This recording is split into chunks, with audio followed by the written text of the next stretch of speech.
Welcome back to SurgiSmart Cut to the Core, where we like to break down these essential surgical topics. To help all of you out there understand surgical conditions, I'm your host, Major Munish Chauhan, and I'm a general surgery registrar in the British Army at Oxford Deanery. I'm also a senior research fellow at the Center for Army Leadership. Today, we are going to be doing a deep dive into the esophagus. The esophagus. You know, that tube Yes. that connects your mouth to your stomach. Yeah. We're going to uncover the hidden complexity of this really essential organ. Yeah. It's fascinating Buckle up. how something we use every single day without even thinking about it can be so intricate and sophisticated. And from a surgical perspective, understanding the esophagus is absolutely crucial. Yeah, and you just think about it. Every Oh. time you swallow, it's just a perfectly choreographed sequence of events takes place. Absolutely. If anything goes wrong in that process, the consequences can be serious. So today, we're going to be breaking down the anatomy and physiology of the esophagus, using your medical text as our guide. As a roadmap. And trust me, you'll never look at a sandwich the same way again. I think you'll be surprised by just how much is going on beneath the surface. Okay. So let's start with the esophageal wall itself. Okay. Most people probably imagine it as a simple hollow pipe, but it's actually made up of 4 distinct layers, each with its own unique function. Okay, let's unpack those layers. So starting from the inside out, what's the first one we encounter? Okay, so the innermost layer is the mucosa. Now imagine this layer like a specialized wetsuit, lining the entire esophagus, protecting it from the constant wear and tear of food passing through. Makes sense. It's got to be able to handle everything from spicy curries to those tortilla chips. Exactly. But it's not a uniform lining, is it? No, you're right. It's not a uniform lining. As we reach the gastroesophageal junction, where the esophagus meets the stomach, the cell type actually changes. It transitions into a different kind of cell, better suited for the harsh acidic environment of the stomach. So it's like a border patrol, changing uniforms as it crosses from one territory to another. Yeah.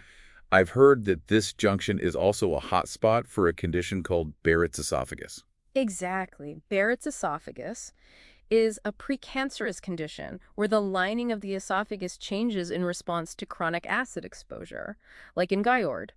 So essentially, the stomach's acidic environment starts creeping up into the esophagus, causing those cellular changes. So Giard is more than just a bit of heartburn then. It can have serious long-term consequences. Absolutely. Wow. Yeah, and that's why understanding these early changes in the mucosa Yeah. is so crucial for early detection and prevention. Okay, so that's the mucosa, the inner lining, the first line of defense. Yes. What's next in our journey through the esophageal wall? Okay, so beneath the mucosa lies the submucosa.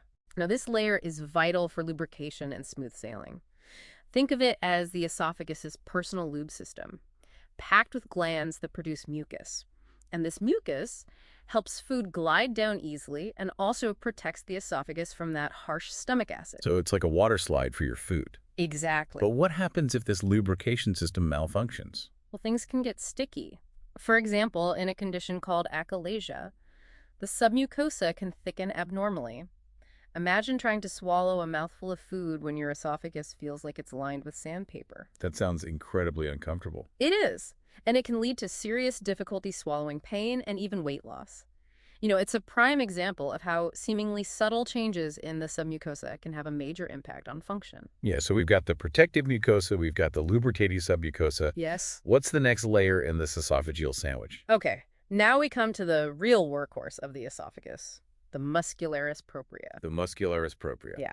This is the muscle layer responsible for the wave-like contractions that propel food down to your stomach. Okay. And we call this process peristalsis. Peristalsis, it's like a perfectly coordinated squeezing motion. Precisely. And what's fascinating is that the type of muscle actually changes along the length of the esophagus. Oh, really? Yeah. So in the upper part, the muscle is the same kind you use for voluntary movements like lifting your arm.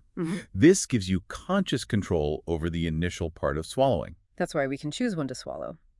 But I definitely can't control what happens once the food starts heading south. Right.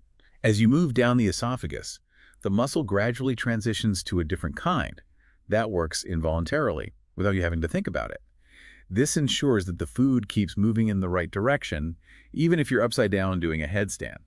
The body is amazing. But things can go wrong here too, right? I've heard of esophageal spasm. Oh, absolutely. Esophageal spasms are like sudden, intense cramps in the esophagus. And they can be incredibly painful, sometimes even mimicking the feeling of a heart attack. Wow. That's scary. Okay, so we've covered 3 layers now. The mucosa, the submucosa, and the mighty muscularis propria. Yes. What's the final layer? That wraps up this esophageal burrito. Okay, the outermost layer is the adventitia, a connective tissue layer that anchors the esophagus to surrounding structures. Think of it as the esophagus's foundation, keeping it stable amidst all the squeezing and contracting going on inside. So it's like the esophagus's support system, holding everything in place. Exactly. Without the adventitia, the esophagus wouldn't be able to function properly. Okay, so we've got our 4 layers down: mucosa, submucosa, muscularis propria, and adventitia. Yeah. Each one playing a crucial role in the esophagus's smooth operation. Absolutely. But what about those guardians you mentioned earlier? Yes. The sphincters. The sphincters. These are specialized muscular rings that act as gatekeepers, Right. controlling the flow of food in and out of the esophagus. So let's start with the upper esophageal sphincter, or UES. Yes. What's its primary role? Okay, well, imagine you're taking a deep breath. You wouldn't want that air going down your esophagus, would you? The UES is there to prevent that. It acts as a barrier, making sure air goes into your lungs and food goes down your esophagus. Yeah, that makes a lot of sense. It's like a traffic cop directing traffic in the right direction. Yeah. I know things can go wrong with the UES too, though, right? Yeah, they can. A malfunctioning UES can lead to a condition called Zenker's diverticulum, where a pouch forms in the esophagus. Imagine a little side pocket in your esophagus where food can get stuck. Not pleasant. Definitely not. Okay, so the UES keeps air out of the esophagus. Yeah. What about the lower esophageal sphincter, or LES? Yeah, I'm guessing this one has something to do with heartburn. you guessed it. Ooh. The LES is the gatekeeper between the esophagus and the stomach. And unlike the UES, which is a distinct muscle, the LES is more of a zone of high pressure. Think of it as a one-way valve, allowing food to pass into the stomach but preventing stomach acid from escaping back up. Ah, so it's like a bouncer at a club, only letting the right things in and keeping the troublemakers out. Exactly. But when the LES weakens, we get that dreaded burning sensation we all know as heartburn. And if this happens chronically, it can lead to GERD, which we discussed earlier. As we know, GERD can have serious long-term consequences, including damage to the esophageal lining and even an increased risk of cancer. Absolutely. It's amazing how much complexity is packed into these seemingly simple sphincters. It really is. And we've only just scratched the surface of esophageal anatomy. Oh my goodness. Next, we'll delve into the fascinating physiology of swallowing. Okay. A process far more intricate than you might imagine. Now that we sort of explored the anatomy of the esophagus, Yeah. let's turn our attention to the incredible process of swallowing, Okay. or deglutition as it's known in the medical world. Every time we eat or drink, we take this process for granted. Yeah. But I have a feeling it's a lot more complicated than we realize. Oh, it absolutely is. Swallowing is a carefully orchestrated sequence of events involving multiple muscles, nerves, and reflexes, all working in perfect harmony. Okay, so let's break it down. Where does this symphony of swallowing begin? It all starts in the mouth, Okay. with what we call the oral phase. This is the part you have conscious control over. Think about taking a bite of that delicious sandwich you were describing earlier. Okay, I'm picturing it. Juicy roast beef, tangy cheddar, maybe a bit of horseradish. Perfect.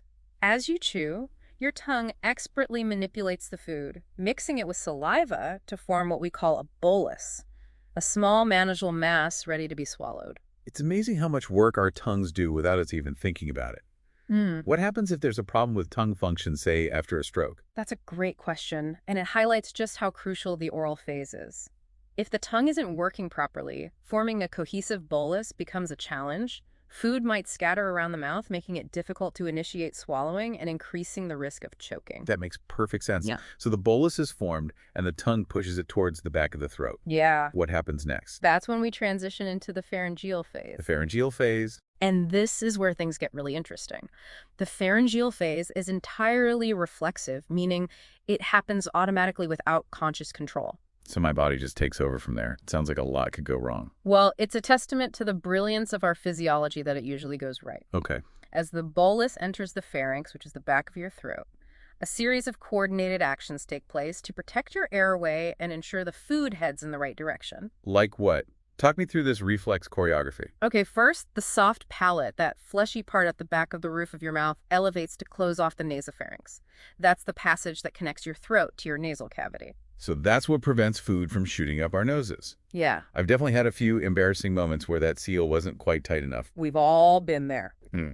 Now, simultaneously, the larynx or voice box elevates, and the epiglottis, that little flap of cartilage, folds down to cover the opening to the trachea or your windpipe. This is crucial for protecting your airway and preventing food from entering your lungs. Wow, so much is happening in a fraction of a second. It's a wonder we don't choke more often. Yeah, it's a testament to the precision and efficiency of these reflexes. But you're right. Things can go wrong, particularly in patients who've had a stroke or have certain neurological conditions. If these reflexes are impaired, food or liquid can end up in the lungs, a serious situation called aspiration. That's a good reminder of why swallowing difficulties should never be ignored. Exactly. Okay, we've made it through the mouth and throat. Yeah. The food is finally on its way down to the esophagus, right? Exactly. We've now entered the final act of swallowing, the esophageal phase. And this is where those powerful rhythmic waves of muscle contractions, the peristalsis we talked about earlier, come into play. So it's like a smooth muscle conveyor belt gently propelling the food towards its destination. The stomach. That's a great analogy. Yeah. And as the food bolus approaches the end of the esophagus, the lower esophageal sphincter, or LES, relaxes momentarily to allow it to pass into the stomach. It's like the LES is a bouncer carefully checking IDs before granting entry. I love that. And once the bolus has safely passed, the LES tightens up again, preventing stomach acid from sneaking back up into the esophagus. How we avoid heartburn. But what happens if those peristaltic waves aren't strong enough, or if the LES doesn't do its job properly? Well, that's when we run into problems with esophageal motility, meaning the esophagus isn't moving food along efficiently. There are actually two types of peristalsis in the esophagus, primary and secondary. Okay, tell me about these different types of peristalsis. Primary peristalsis is that initial wave that's triggered by the act of swallowing itself. It's like the esophagus' first line of defense, making sure things keep moving along smoothly. So it's the main engine driving the food downwards. Yeah. What about secondary peristalsis? Secondary peristalsis is more of a backup system. It kicks in if any food gets left behind or if there's reflux of stomach contents back up into the esophagus. Think of it as a cleanup crew, making sure nothing gets stuck or causes trouble. So primary peristalsis is like the main event, and secondary peristalsis is the after-party cleanup crew, making sure everything is tidy. Exactly. And sometimes both types of peristalsis can be affected, leading to conditions like achalasia, which we discussed earlier. Remember how in achalasia, the nerves controlling the LES and the esophageal muscles are damaged? Right, so the LES can't relax properly, and the peristaltic waves are weak or absent. Precisely. This means food can get stuck in the esophagus, leading to all sorts of uncomfortable symptoms. It's amazing how such a seemingly simple act like swallowing can be so complex and vulnerable to disruption. It really is. And it highlights the importance of seeking medical attention if you experience any persistent difficulties with swallowing. Absolutely. Yeah. Well, we've covered the intricate mechanics of swallowing, but how does the esophagus get the fuel it needs to do all this work? And what about waste removal? Where does all that stuff go? Those are great questions. And they lead us to our next topic, the esophagus's connections to the circulatory and lymphatic systems. Okay, so we've covered like the amazing mechanics of swallowing, but like any hard-working system, the esophagus needs its fuel right. Of course. Yeah. And a way to take out the trash. Exactly. So how does this seemingly simple tube, get the oxygen and nutrients it needs to keep everything running? Right. Well, that's where the circulatory system comes in. Okay. And just like the esophagus itself, the blood supply is organized in a fascinatingly efficient way. Think of it like a city with specialized delivery routes for different neighborhoods. Okay, I'm intrigued. Tell me more about these delivery routes. Well, the esophagus is divided into three sections, Right. cervical, thoracic, and abdominal. Okay. And each section has its own dedicated blood supply coming from different arteries. It's all about ensuring each part of the esophagus gets exactly what it needs. So it's like a relay race. Yeah. With different runners passing the baton. Yeah, exactly. Of oxygen and nutrients along the way. Exactly. I like that. So the cervical esophagus, the part in your neck, gets its blood supply from the inferior thyroid artery. Okay. Then as we move down into the chest, the thoracic esophagus receives blood from branches of the thoracic aorta. That's the main artery coming straight from the heart. Okay, and what about the abdominal esophagus, the part just above the stomach?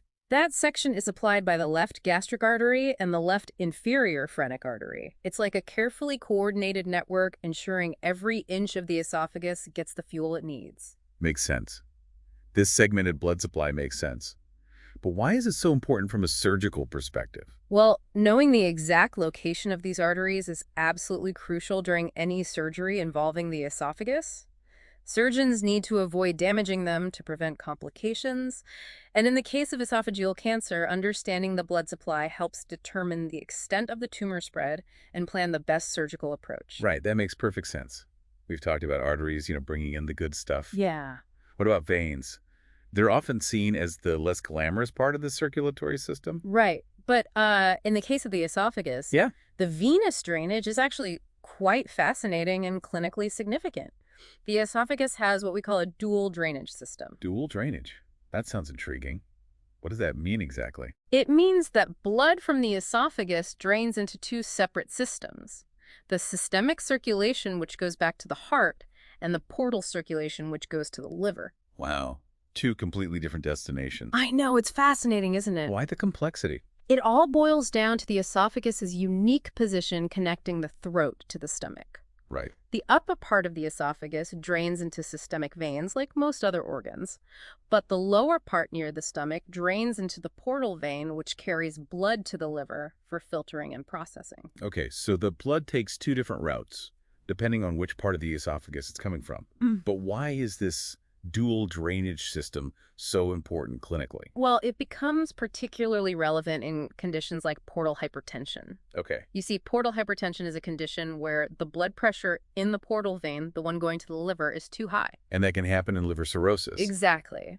And when the pressure in the portal vein is high, blood can back up into the veins of the esophagus, causing them to dilate and form what we call esophageal varices. Varices, those sound dangerous. Esophageal varices are essentially weakened, swollen veins that are prone to rupture and bleeding. Think of them like overinflated balloons. One wrong move, and they could burst, causing massive internal bleeding. That's terrifying. It can be a life-threatening situation. Wow. And that's why understanding the esophagus's dual drainage system is so important. It helps doctors recognize and manage portal hypertension and take steps to prevent those varices from rupturing. This is all starting to make sense now. So we've covered the blood supply and venous drainage. What about the lymphatic system? I know it plays a key role in immunity, but how does it relate to the esophagus? Right, well, the lymphatic system is like the body's cleaning crew, removing waste and fighting off infection. And just like the blood supply, the lymphatic drainage of the esophagus follows a segmental pattern. So different sections of the esophagus drain into different lymph nodes, kind of like those specialized delivery routes we talked about earlier. Exactly. Lymph from the cervical esophagus drains into the deep cervical lymph nodes in the neck. Okay. Lymph from the thoracic esophagus goes to the mediastinal nodes in the chest. Okay. And lymph from the abdominal esophagus drains into the coeliac nodes near the stomach. Okay, so why is this intricate lymphatic drainage system so important? Well, the lymphatic system can unfortunately act as a highway for cancer cells to spread. So if someone has esophageal cancer, knowing which lymph nodes are involved helps doctors accurately stage the cancer and determine the best course of treatment. So early detection is crucial for so many cancers. And it sounds like it's especially important for esophageal cancer. Absolutely. Because of how easily it can spread through the lymphatic system. Exactly. Wow, this has been amazing. Yeah. What a journey. It's so cool, isn't it? We've covered the esophagus in such detail. Yeah. The structure, the mechanics of swallowing. Yeah. Its connections to the circulatory system, the lymphatic system. It's incredible how It's the nervous system. this one little tube is so vital. Really is. To our everyday functioning. And the takeaway point for me is that the esophagus is much more than just a food pipe. It really is. And just a quick reminder to all of you listening out there. Yeah. If you experience any persistent, symptoms like heartburn or difficulty swallowing, please don't hesitate to seek medical advice. Early detection and treatment are key. Absolutely. Couldn't have put it better myself. That's it for this deep dive Yeah. into the esophagus. Yeah, it was a really good one. Until next time. See you later.